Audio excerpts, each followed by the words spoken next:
Mr. Adi Chandra, SMMM, as a lecturer in Financial Management courses. First of all, hello everyone. Let me introduce myself. My name is Melissa Alivia with NPM 224111006.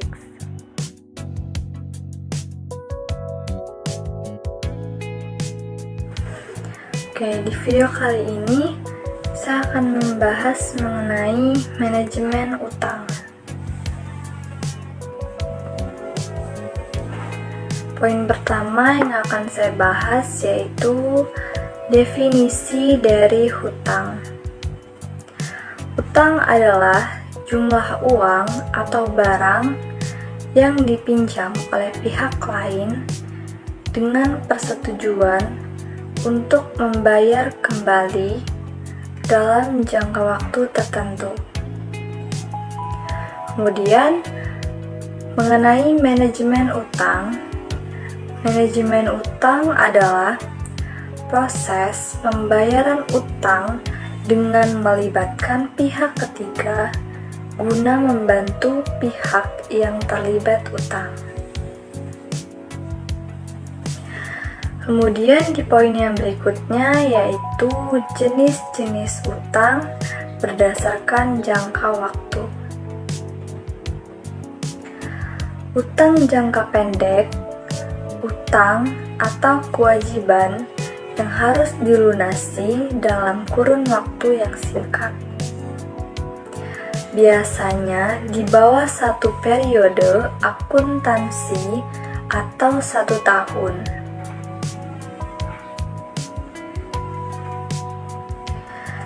Disebut juga utang lancar karena biasanya dibayarkan dengan aset berupa aktiva lancar.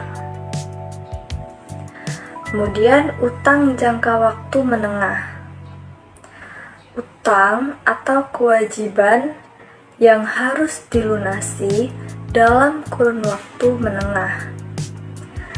Biasanya di atas 1 periode akuntansi atau di bawah 10 tahun. Utang jenis ini biasanya terjadi saat kita melakukan pembelian mobil sebagai armada bisnis atau untuk keperluan pribadi.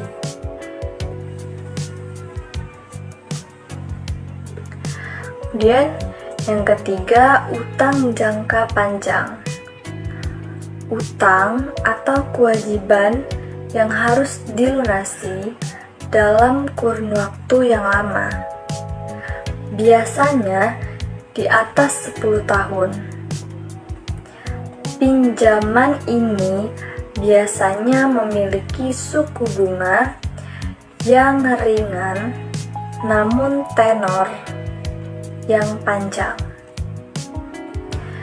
Hal ini disebabkan karena lamanya waktu yang dibutuhkan untuk melunasi hutang. Contohnya hutang jangka panjang adalah KPR, pinjaman multiguna, dan sebagainya. Kemudian poin yang berikutnya yaitu current liabilities atau kewajiban lancar. Current liabilities atau kewajiban lancar adalah kewajiban keuangan yang harus diselesaikan dalam waktu kurang dari 1 tahun. Contohnya daripada current liabilities meliputi hutang dagang, hutang pajak, dan sewa yang harus dibayar. Current liabilities juga biasanya diselesaikan menggunakan aset lancar seperti kas atau piutang. Kemudian rasio likuiditas perusahaan dapat diukur dengan membandingkan current liabilities dengan aset lancar. Kemudian yang berikutnya yaitu mengenai non-current liabilities atau kewajiban jangka panjang. Non-current liabilities atau kewajiban jangka panjang adalah kewajiban keuangan yang harus diselesaikan dalam waktu lebih dari 1 tahun. Contohnya itu dari non-current liabilities meliputi obligasi, hipotek, dan utang jangka panjang. Non-current liabilities ini juga biasanya diselesaikan dengan menggunakan aset jangka panjang, seperti tanah atau bangunan.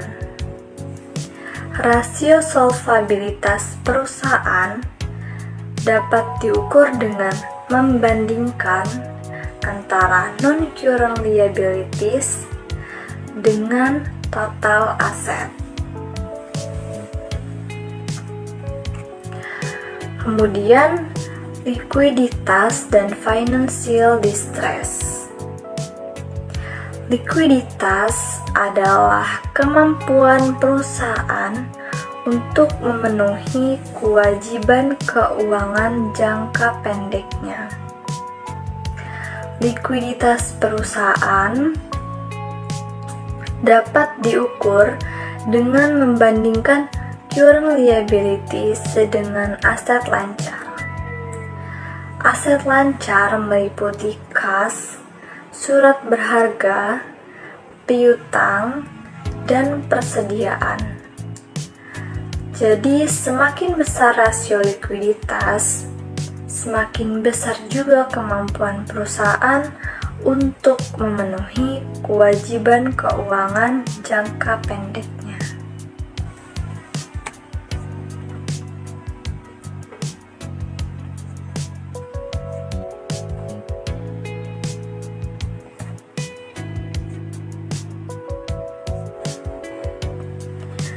Financial distress terjadi ketika perusahaan tidak dapat memenuhi kewajiban keuangannya dan beresiko bangkrut.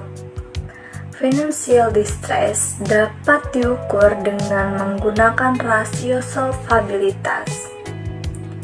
Perusahaan yang membandingkan non-current liabilities dengan total aset non-current liabilities meliputi obligasi, hipotek, dan utang jangka panjang. Kemudian poin yang berikutnya yaitu pengaruh kebijakan utang terhadap nilai perusahaan. Kebijakan utang dapat mempengaruhi nilai perusahaan. Beberapa penelitian menunjukkan bahwa kebijakan utang yang tepat dapat meningkatkan nilai perusahaan. Peningkatan nilai perusahaan dapat dicapai dengan menggunakan hutang untuk membiayai investasi yang menguntungkan, seperti pengembangan produk baru atau ekspansi bisnis. Namun, terlalu banyak berutang juga dapat meningkatkan resiko kebangkrutan dan menurunkan nilai perusahaan. Well guys, that was a little explanation regarding the material I have conveyed. I hope it can be understood well and is useful for all of us. More or less, I apologize for ending. Wassalamualaikum warahmatullahi wabarakatuh.